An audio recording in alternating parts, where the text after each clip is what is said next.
So let's get started. Well, let's start with the basic. How much does it cost to actually buy an apartment in New York City, Rick? Well, let's go to the share screen, shall we, Robert? There we go. So now, hopefully you guys can see that. We're going to go actually back here to the first tile, which is, there we go. So your one-bedroom condominium in Manhattan is around $1 million or so. In Brooklyn, it's $760, and you can see that the co-ops are a little bit less expensive in the other boroughs. We can talk about that. And as you go up, you know, a two-bedroom in Manhattan is just over $2 million, and a three-bedroom apartment just for that extra third bedroom is going to cost you another $2.5 million.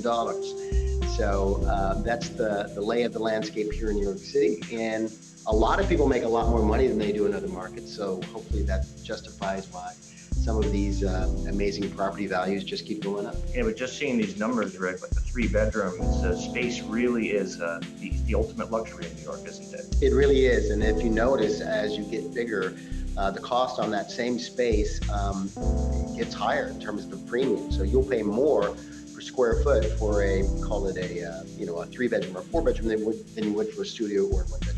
So let's stay focused on those Manhattan prices for condos and co-ops. There's quite a variation here. I mean, it's almost a 40 or 50% premium going from a co-op to a condo. People hear about this all the time. What are the basic differences between a condominium, and a cooperative?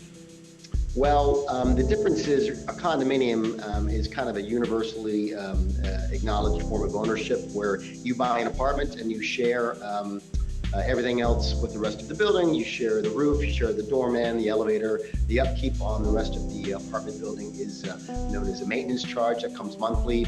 And that is something that most everybody's familiar with, is buying a condo. And a co-op, which is pretty much entirely a Manhattan or New York City experience. There are a few other cities that have it, but it's predominantly known in New York City. That is a fractional ownership in a corporation.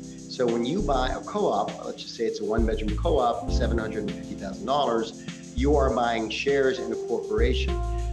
When that corporation was established, maybe it was in the 80s, 70s, whenever the paperwork was committed to paper, they put down 1,000 total shares, 2,000 total shares, whatever it is, you're buying those 111 shares which represent that apartment. And the difference being practically, it's not really, it's not like you're living in a different kind of an experience. It's still an apartment. It still has a kitchen and a bathroom and things like that. But the difference being is that when you go to purchase that kind of an apartment, you have to pay more down payment, 20 to 25% at a minimum, whereas condos, you can get 20% down. And beyond that, you also have a board interview, which you don't have in a condominium. So it's a little trickier, a little more difficult to get in, but the payoff is, as you can see, the prices are much less. What would you say the difference is in people that prefer a co-op over a condo, would you say? I mean, there must be preferences where people are saying, well, I like that idea of a board interview or, having more of a neighborhood feel to it, but you do get in a co-op. Yeah, and if you're going to be in the city for 4, 5, 6 years, if you're here for the long term, you're not going to be moving a lot, then, some of the friction that comes when you sell a co-op is you not just have to find somebody that has the money to buy it. You also have to find somebody that's going to be qualified to pass your building's board. So if you don't mind, the selling process taking a little bit longer, possibly, then you should explore buying a co-op as long as, you understand what the requirements are. They do dig a little bit deeper in terms of, your financial picture, your social picture, things like that.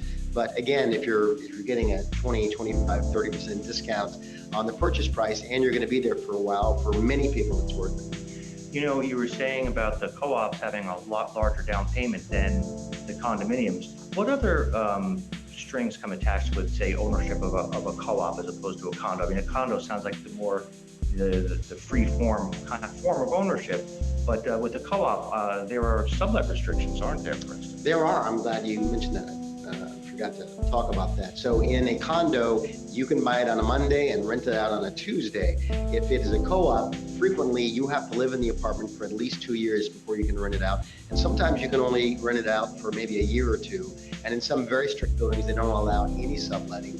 And in other buildings, it's a hybrid model, meaning that you can sublet it, but you have to be, you have to have moved jobs, or has to have been a traumatic life experience. And generally speaking, most co-ops look down on renting, and they would prefer that the people that live in the apartments be shareholders. Yeah, I do know that can be a sticking point for some people, especially if they're, they lead a much more flexible lifestyle where they're not going to be in New York City all the time, and they would like to make best use out of, say, they're not here for 6 months out of the year. I think it's reasonable to say that probably the people watching this, 80–90% of you are probably going to be buying a condominium, and the majority of this discussion is probably going to be, catered to those discussions, which is kind of the easiest and the simplest form of ownership in New York City. Yes, let's talk about one other aspect of a condominium. You were mentioning the lower down payments for a condominium. I've seen, down payments in some buildings where they allow 10% down payment. Now, that could be of interest to people that can get a little bit more leverage for their money, wouldn't you think? Sure. It all comes down to what the bank's risk level are. So if Chase will give you a mortgage with 10% down because you have a special relationship with them, God bless. The condominiums don't have any right to put any restrictions on the financing, generally speaking. And as long as you can show up at closing with the money, that's really all they care about. What besides the down payment is required when you're looking at an apartment purchase? For instance, are there income requirements that these boards look at? Let's go to the slides again, Robert. Okay, so our second slide, sticking the tongue here. You'll see these are just general guidelines based on $1 million, $1.5 million, $2.5 million, $4 million purchase prices.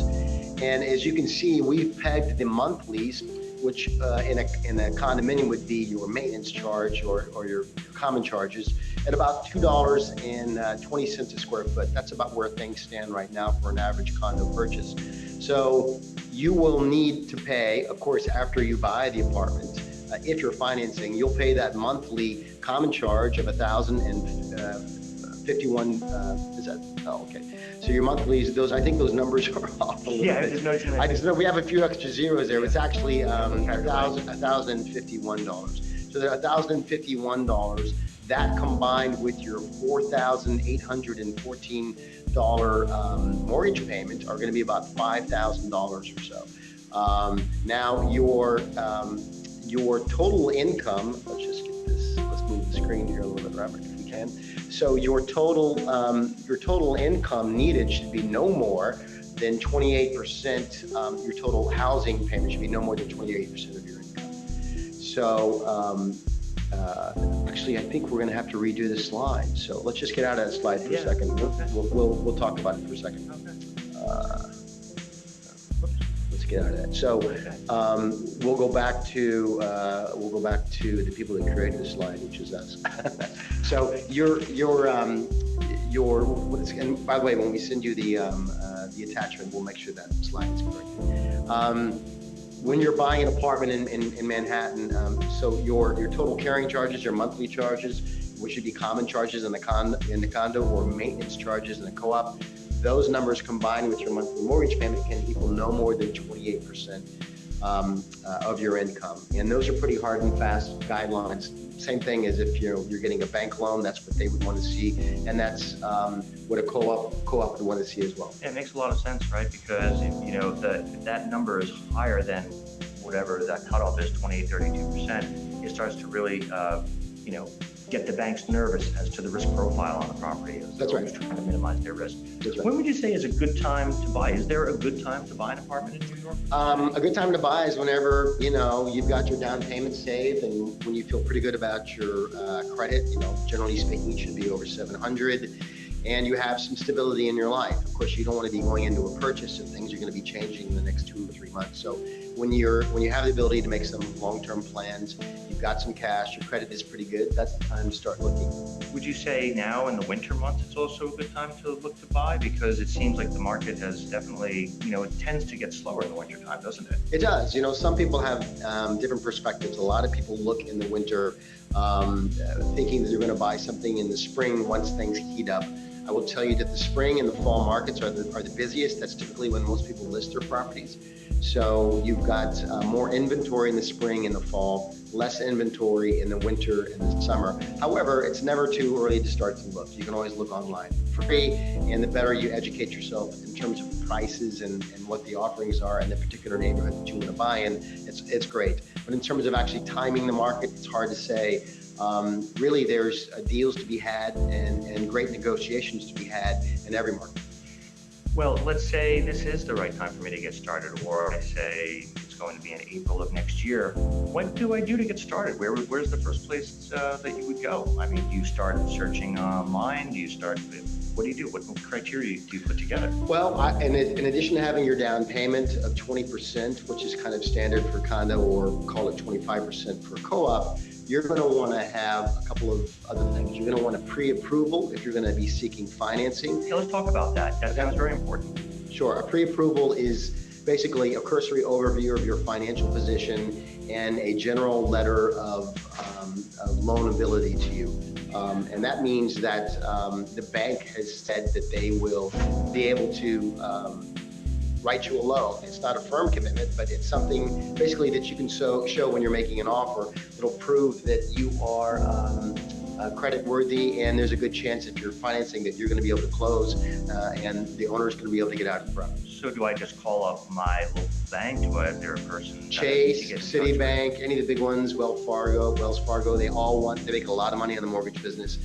There's also mortgage brokers like Loan Depot, some other guys that are out there, and they will be able to broker your credit score, your income, your assets, and they'll see what the best deal they can get for you is.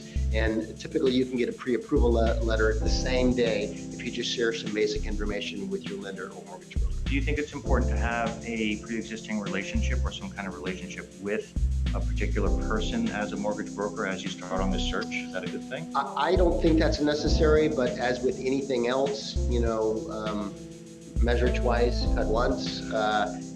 Whether it's a real estate broker or a real estate attorney, people that come on, high recommendations are much more favored than just a stranger from the internet. Yeah, I will agree with that. Sometimes when you're doing a deal, there are last minute things that happen right up until the close, and there can be some hijinks, high pressure situations that were expected. Yeah.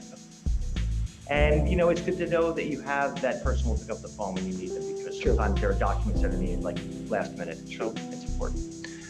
Where do you think the best places are to find apartments online if you were to go start your search there? Well, keep in mind, I'm assuming anybody that's watching this has probably already started to look online on their own, if not even view a few open houses on your own.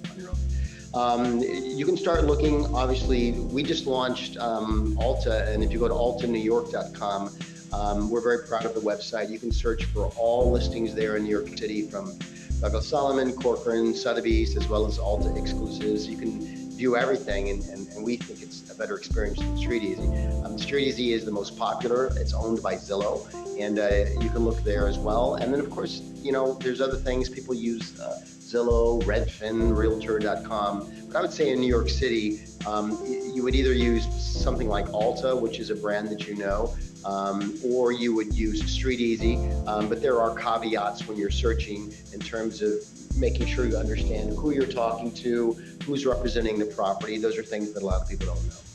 And what should buyers be looking for besides, the beautiful photos that they see online? What else should they be looking for? It's like online dating, right? So everything looks beautiful. Like, oh my God, it looks so great. They should be looking as much as they can. Of course, it's hard to tell in the pictures. Natural light, a good layout, updated appliances are nice. Most people, the things that they want are proximity to a park or to a subway, especially if you go into work. So those, within a general area, like for instance, on the Upper West Side, there's a lot of parks, right? Maybe in Soho, there's only one or two parks, or maybe in the West Village, there's some other smaller parks. So if a park is your thing, you're gonna wanna make sure you're within 3 or 4 blocks of that park if you have a young kid. And otherwise, some people, they have to be near a Starbucks or whatever it is you want. Yeah. But I would say transportation is a major one. The closer you get to transportation, the property values reflect it. They tend to be higher than things where you have to have a 10 or 15 minute walk. after you get off the subway. Yeah, I couldn't agree more, especially in a city like New York, which is so dense and can get so crowded. It's nice to know you can get around town quickly. You know, and you brought up something about the parks in different areas. It's interesting to note that Manhattan itself has over 50 neighborhoods, each with its own distinct character. So, you know, there's a lot to the search, and it's definitely helpful, we think, to use a buyer's broker, because that person probably knows the characteristics of the neighborhood, some of the particular characteristics that might, you know, make or break a great apartment, you know, for what you're looking for. So that's one thing to think about. If buyers have questions, say they're looking online, they love the photos they see on the listing, should they email the broker? Should they call them? Like, what do people do to kind of get more information? Well, I think this brings up a larger discussion about whether you need a broker or not, and what is the value that a broker can bring. I make a joke sometimes that just because you own a screwdriver, right, doesn't mean you want to fix your car. Or just because you own a pair of scissors doesn't mean you want to cut your own hair. Myself, I've sold well over 500 apartments. There's other professionals out there that have sold hundreds as well, and we do this day in, day out. So if this is going to be one of the major life decisions you make financially, I would highly encourage you to use a broker that you trust and that you think is knowledgeable and experienced. And because one of the things that people don't understand is that you don't pay your broker when you're working to purchase something. A buyer's broker, it comes free, so to speak. And that's because the seller pays for the entire commission. And if the listing broker has to share it with the buyer's broker, then they share it with the buyer's broker. If somebody comes direct and there is no buyer's broker, then the listing broker takes the entire commission on their own. But if you do have a buyer's broker, you got to use all that knowledge for free. It doesn't really cost you anything. And also, whether you want to use a buyer's broker or not, at least in New York City, there's a good chance you're going to, because many people look at StreetEasy, and what they don't understand about StreetEasy's advertising model is that if you click, I want to see this apartment, or I have a question, or when you start to interact with somebody on StreetEasy, 99% of the time, you're going to be directed to a buyer's broker that they think that has some knowledge of the area and of the building, and they're not going to explicitly tell you that up front. So you're going to start to say, hey, show me this apartment, blah, blah, blah. When you meet that broker, some people it's a shock. It's not the listing broker. Doesn't mean it's a bad thing. It just means that inevitably, I don't want to call it the system, but the way that the market is set up is that most sellers have a broker and most buyers have a broker. So if you get comfortable with that notion, you might as well start your look and start asking people for referrals right now. Or of course, come to us at Alta Real Estate. We're happy to help you as well. That is so true. I mean, it has been called the last best free thing in New York, a buyer's broker, and there's a lot of truth to that, because as Rick is saying, at some point you probably are going to use a buyer's broker to complete the transaction. There's a lot of risk, if you don't use one. We can get into that a little bit later. When do you think the best time is to go see an apartment when you're looking? You mean in terms of daytime, nighttime? Yes. I mean, because some apartments, they wow. If you see them at night, they've got some phenomenal view of the skyline. A lot of workaholics in New York City, so I will tell you that it's not as easy to see as sometimes. Especially during COVID, it's very difficult. Many people didn't want you in the door at all. You just had to do everything by Zoom. So most of the open houses are conducted on Sunday and sometimes midweek, Tuesday, Wednesday nights after work. So that's probably the best time to see the majority of apartments. If you're going to go out, you should really see as many things as you can within your criteria. It's going to make you a more educated buyer and expose you to more things that you might inevitably love or learn from. So I would say Sunday afternoons or weeknights. Sometimes there's lunch open houses. Saturdays, just a little tip here, folks. Saturdays are generally the real estate broker's day off, and because of that, even if your buyer's broker wants to get you in, or even if you want to get in, sometimes it's tough to get a showing. And even for sellers too, if they're showing 7 days, it can be exhausting. So almost everybody needs a day off, even God. Yeah, that's a nice point to bring up. I think a lot of people don't know that Saturday is kind of the unspoken holiday in that business. So you were talking about going to see as many units as possible. How many apartments do you think a person should look at, or what has been your experience with how many apartments you typically show somebody before they decide, like, this is the one, this is the new home? Well, we're talking about anywhere from 5 to 30 apartments. If you meet me as a broker, if I meet somebody and they say they've been looking on their own, off and on, nothing they've really loved, that's a very common experience. But when you dedicate yourself, let's just say your lease is up in 2 months or 3 months, and you're like, wow, we really want to be out, we don't want to rent again, then quite honestly, you're probably going to want to see at least 15 apartments. And of course, that is subject to supply. Right now, in the current market, there's not a lot of supply.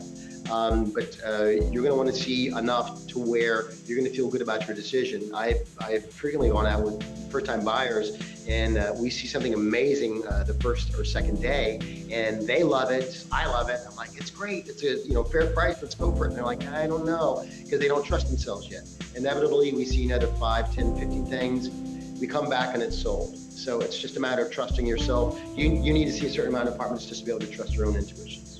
Yeah, I think you've mentioned in the past that like when you walk into a place and you feel like this is the one and that magic moment happens, what do you do then? I mean, let's say.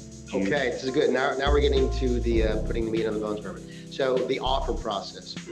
Offer process is pretty simple. In fact, let's put up another slide if we can here. Let's go to, there we go, there's the offer. Hey, it's right there. So a typical offer is either communicated on the phone or an email from your broker.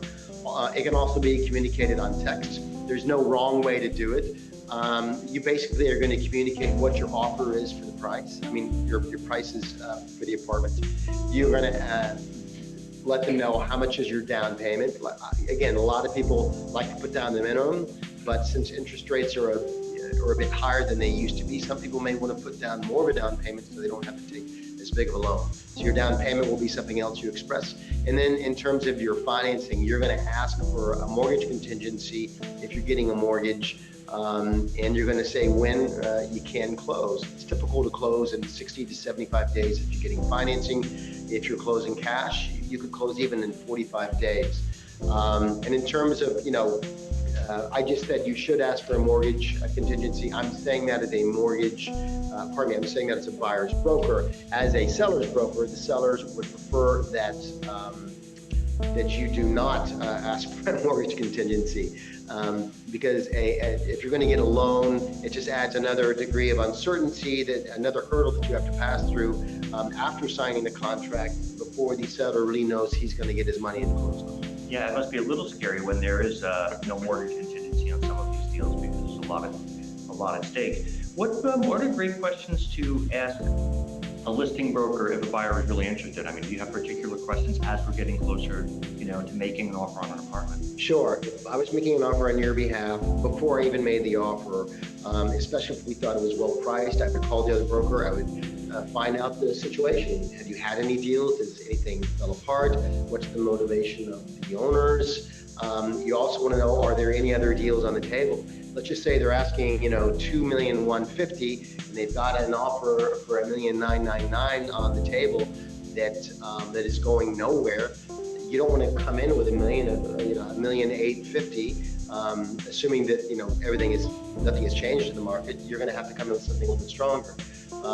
And I would tell you that in addition to those things, you want to know in terms of the fiscal, well-being of the building. You want to know if there's any assessments. A lot of times to pay for elevators or roofs or things like that, they have what's called an assessment, and that's a temporary increase in your common charges. Could be $100, could be $5,000, depending on the building, for a certain amount of time. It could be for 3 months, 6 months, a year, 2 years.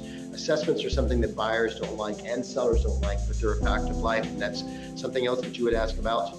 So offers, assessments, extra motivation. If you love, for instance, that they've got this Tiffany chandelier, you want to ask, is that being offered with the sale as well? In any transaction, fixtures, which include appliances and anything that's permanently attached to the walls, stay with the sale. And if, for instance, the thing that you really love, maybe that's a huge barn door that's separating the bedrooms, if the sellers are going to take that with them, you want to know that as well, especially if that's a big part of your interest. Yeah, and I think discussing that the 1.995, versus the offer that was out there, I think what brings up a really interesting point about having a buyer's broker is that when the buyer's broker is talking to the seller's broker without, necessarily the buyer talking to the seller's broker, he creates this natural buffer. And a lot of things can happen in that zone, right? The buyer's broker can tease out certain things in a deal before you actually commit to that offer. So there's some back chatter that normally happens, and you can really learn a lot. You can kind of read the tea leaves before you put that offer on the table. Yep. Let's talk about the offer, Rick. How does that offer look? I mean, when the time comes, what actually happens?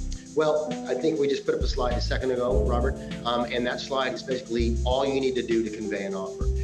If it's a co-op and you're going to have a little bit more financial review than just a condo, you would typically submit what's called a REVNY financial statement. REVNY stands for Real Estate Board of New York. It's a standard form that lists your income, your assets, your liabilities. It gives greater clarity to the seller as to your financial strength, because keep in mind, in a co-op, you just don't need to be able to get a loan. You got to pass the board, and depending on the board of the building, some people are going to want much stronger financial portfolios, and other buildings are less stringent. So in a condo, what I just showed on the screen there, just amount of down payment, when you can close, any contingencies, and you'll want to include your pre-qualification letter. That's about it.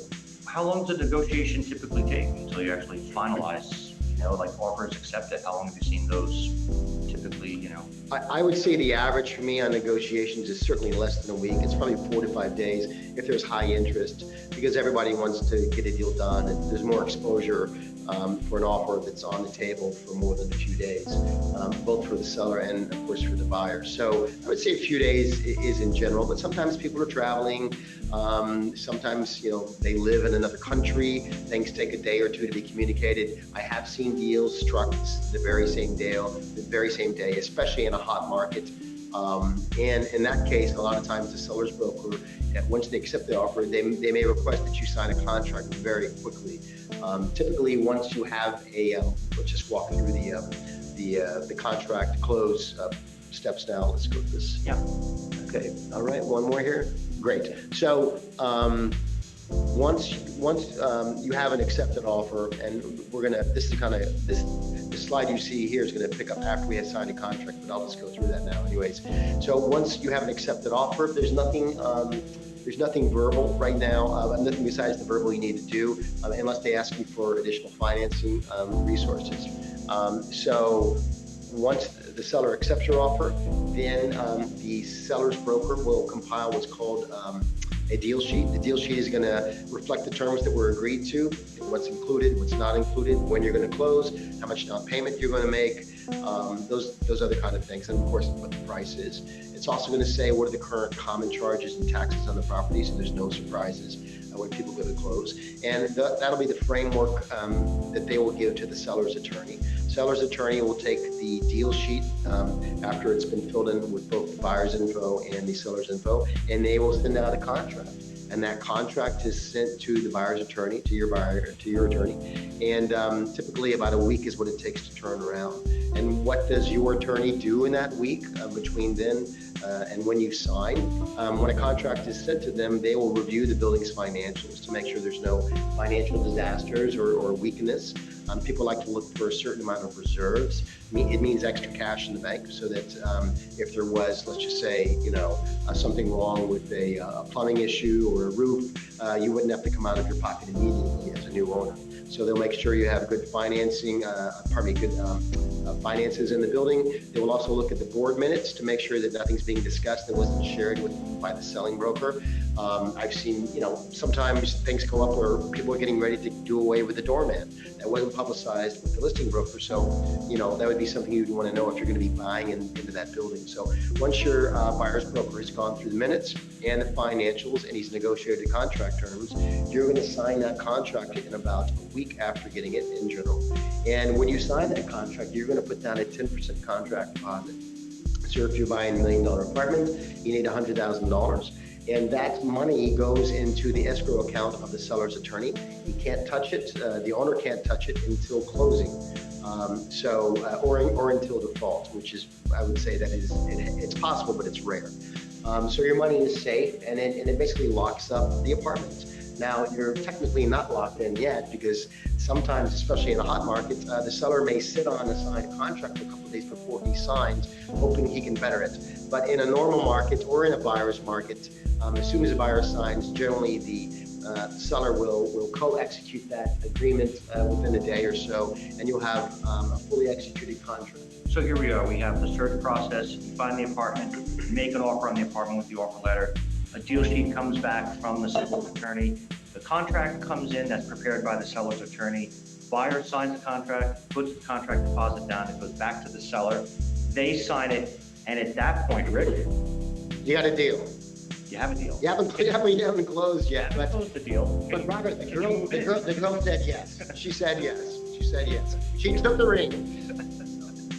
And you're off. So what happens then? I mean, from the contract to the closing, what's going on there, and why does it take 60 days or 75 days? Okay, so because you're not buying, and by the way, I think we have one participant here.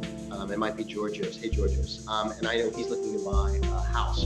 So what's different about what we're going to talk about now, Georgios, as regards to a building versus a condo or a co-op, is I'm going to talk about the process for a condo or a co-op. If you're buying a house, you put down 10%. You're still going to want to do a couple of these other steps, but there won't be any board review or board approval. So just forget about that, Georgios. Otherwise, everything else will apply.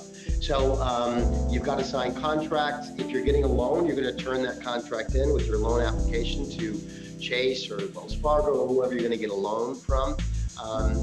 The seller's broker is going to give your buyer's broker a purchase application for the building.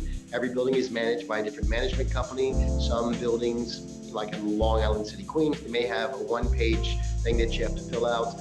There's other buildings that have 15 or 20 pages you have to fill out. And in a condominium, again, it's typically less than in a co-op, but you'll want to start to work on your package. It'll include not just how much money you have, but you'll have to back that up by showing bank statements, etc. And at the same time, your bank is processing the loan. At some point, your buyer's broker will get a call, or the seller's broker will get a call saying, "Hey, here comes the appraiser." The appraiser comes in. He'll look at the apartment. Make sure all the four walls are still standing up. Make sure that it's not overpriced.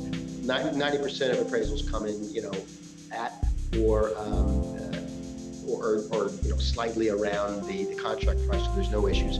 But once your appraisal comes in, then you will take your appraisal and you will.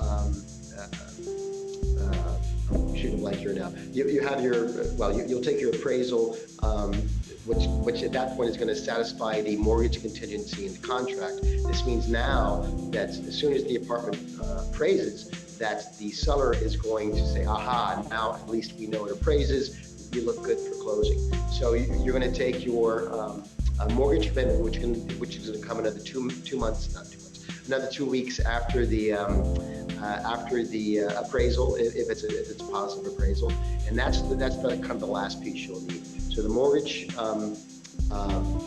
approval, as well as your package information, is going to be submitted to the management. Management is going to review everything and make sure that everything matches up. And after that after all that is approved, it's going to be sent to the board of directors if it's a condominium. Board of managers if it's a condominium, or board of directors if it's a co-op. In a condo, once you have a mortgage commitment and you're guaranteed that you're going to close with the money, the condominium is going to come back with an approval, typically within a week or so. If it's a co-op, even if they like the way things look, they will probably ask you for one final step, which is a board interview. Right. So it seems like once that contract is signed, there are two things that really the buyers is really responsible for and keeping in mind. One is getting that appraisal done, and that seems to be that's kind of where everything's coming together. Once that appraisal is to the bank's liking, and they say they're going to fund that deal, that is a huge piece of this puzzle between the contract and the close. But the other item note here is the board package, and that's also an area where buyers brokers can be very helpful. It's a lot of work. There's a lot of paperwork. Brokers go through this all the time. They're used to seeing the documentation that is required or necessary. And also, when it comes to the board interview, buyers brokers can be helpful here as well, because they can suss out a certain co-op. They can know kind of the way that things will transpire for that board interview. And do you typically prep somebody, before they go into an interview, or at least, give them some heads up so that they don't go in, say, Sure, we have a list of things, recommended frames of mind. You should be familiar, again, I'm not sure if the people that are watching are going to be going for a co-op or condo, but if it is a co-op, your broker should give you a list of, call it a cheat sheet of things to keep in mind. If you're to avoid like polite dinner conversation, right? Well, you're going to want to be familiar, number one, with your purchase package. So if people start to ask you about that vacation place in Vermont, and you say, well, what vacation place? It's probably not a good sign. Right. So you want to be familiar with your package. They may ask you some questions that you might deem rude or intrusive, but guess what? When you buy in a co-op, you kind of have to take that as part of the deal. You're probably paying a lot less than you would for condo, and that's part of the price that you're paying. Is you have to be a little bit more forthcoming in terms of your finances and your social situation. Sometimes they'll ask you about where you've worked. They typically don't ask you about politics, but they will do whatever they can to ascertain that you're going to make a good fit with the building. And some buildings have, personalities. Yes, and do buyers typically, certainly outside the city, when someone's buying a house, they always get the house inspected. Would you say that that's the case here in New York City? No, and the exception would be if you're buying a townhouse, then of course you would want to get it inspected, check out the plumbing, check out the roof, all of the mechanicals, the HVAC. In a condominium or a co-op, typically you don't need to inspect those things because they have to be in working order per the contract, number one. And number two, the building takes care of a lot of these systems, whether it be the heating or the cooling, a lot of that is controlled by the building. The roof, the windows, a lot of that is responsive to the building itself. So it is certainly permissible to do a private inspection of these things, but really if there was a problem with the building's boiler or the roof, you probably would have already learned about that in the building minutes, and there's probably going to be an assessment or something, or they were going to be working on repairing it already. So let's say the appraisal comes in, it's all good, board package goes through, you have the interview, that's good, you get the inspection, it's fine. Let's say the closing date is this Friday coming up after all of this work, after 3 months of work, sometimes 4 months, depending, especially with co-ops, it can be a little longer. What happens? Do people show up at the closing, or do they actually see the apartment beforehand? Is there what they call a walkthrough? Tell us about that. Well, assuming you get a contract signed in a week, right? You turn in your co-op or your condo application maybe 3-4 weeks later if you're financing, and then management forwards it to the board. You're in it maybe 6 weeks, and you either get a heads up that you're gonna that the sale is going to be approved if it's a condo, or they're going to ask you for an interview if it's a co-op. You're probably looking at about 2 months to close. So during that time, the apartment should remain pretty much exactly the way it was from the time you last saw it. And the way to make sure that all that is true is you'll do a walkthrough either the day of the closing or the day before the closing, just to make sure that the walls are there. You want to check to make sure that the toilets are flushing, the sinks are running, there's hot water, that nothing has changed. Now I will tell you, sometimes when you see apartments that have rugs, if the owners have vacated them, when you go to a closing, there might be a huge stain or a burn mark or something These older apartments that you didn't see before, and you could have not known because there was a rug there. So that'll have to be hammered out at the closing. But those are the kind of things that you want to look for, to make sure it looks exactly like it did before. Subject to tiny little, picture hanging holes and things like that in the wall. Yeah, and that's a good point. When an apartment is vacated, and that there can be these like hidden things that you really haven't thought about it with the owner because they're not there. To tell you anything about it, you usually find these surprises out on the walkthrough. Conversely, if it is lived in, there's probably going to be moving or movement before you're moving into the apartment. So it could be a few weeks before or a week before the movers came, and next thing you know, they dinged up some walls or they pulled some fixtures out that you didn't expect that. So it's important to do that walkthrough. That's right, and I will tell you that there are certainly minor items that come up but the majority of closings have little to no issues. I mean, the seller wants the money, the buyer wants the apartment. That's just how it is. And also for minor items, call it less than $500. Typically, how you address that, you don't stop the closing, right? Let's just say the day before you found out that the tub doesn't work, or there's a fixture that's not working. Typically, the buyer's attorney and the seller's attorney set aside $400 or $500 in escrow until it's fixed. So that just means the seller won't get that extra $500 until the issue is fixed, if it's the seller's responsibility. And most closings go ahead and proceed regardless. That's right. And either they fix it, or it's just credited to the buyer on the closing. They just adjust the numbers, so they write up a check right there. I mean, that's right. Be any of those and in terms of money, guys, you put a 10% contract. Let's just use a $1 million purchase. You put $100,000 down, right? Let's just say you're putting 20% down payment and getting 80% financing. You're going to show up at the closing with your extra $100,000, right, to make $200,000. The bank's going to show up with $800,000, and then you're going to have closing costs, which we really haven't talked about, but those are going to be anywhere between 3 and 4% on average. They can be less than a co-op, but it's not just the purchase of the apartment. There are things like title insurance, and of course, if you're getting a loan, you might have to pay an origination fee, which is typically 1 point of a loan. So if you're getting an $800,000 loan, that'll be $8,000. Yeah, we didn't really want to get into the weeds too much on all those numbers and on this particular presentation, but yes, bear in mind your closing costs range generally between 2% and 4% of the full purchase price, and that isn't just a baked-in number where you're baking in attorney's costs and flip taxes and mortgage or mansion taxes. In some cases, we have to talk about that as well when the apartment is over. But the good news, Robert, we've actually gotten the closing, and we should say congratulations. That's right. So when can the buyer move into the apartment? You can move in day of the apartment if you've arranged with the doorman and the management. But typically, it'll be the next day. You have full access to the apartment, but you should get a set of keys at the closing. I always like that moment where the keys slide across the table. Here, this apartment is now yours. And they get the congratulations. So once you close, your buyer's attorney will send you probably digitally a closing binder of everything that you signed, and you'll get the keys.